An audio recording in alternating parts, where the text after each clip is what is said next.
অন্ধকার কবরে পাও আমাদেরকে দিতে হবে।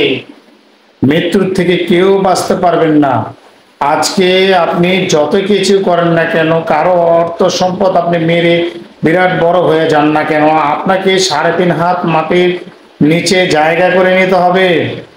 পরকালে আমাদের আরেকটি জগৎ রয়েছে, সেখানে চিরস্থায়ী আমাদেরকে থাকতে হবে।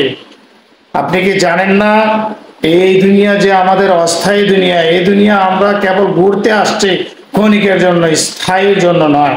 আপনি পাহাড় পরিমাণ গুনাহ, পাহাড় পরিমাণ অর্থ সম্পদ লুট করে পাহাড় করছেন, কেন করছেন?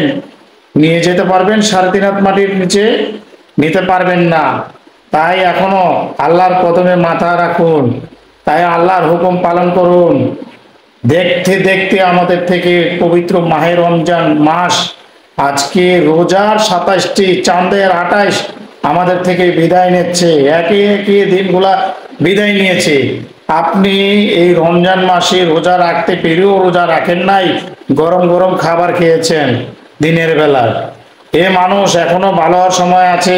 ক্ষণিকের জন্য এই দুনিয়াতে আমরা আসছি, কেউ চিরস্থায়ী নয়। যত রাজা বাদশাহ, যত শক্তিশালী লোক আছে, আজ কেউ বেঁচে নেই।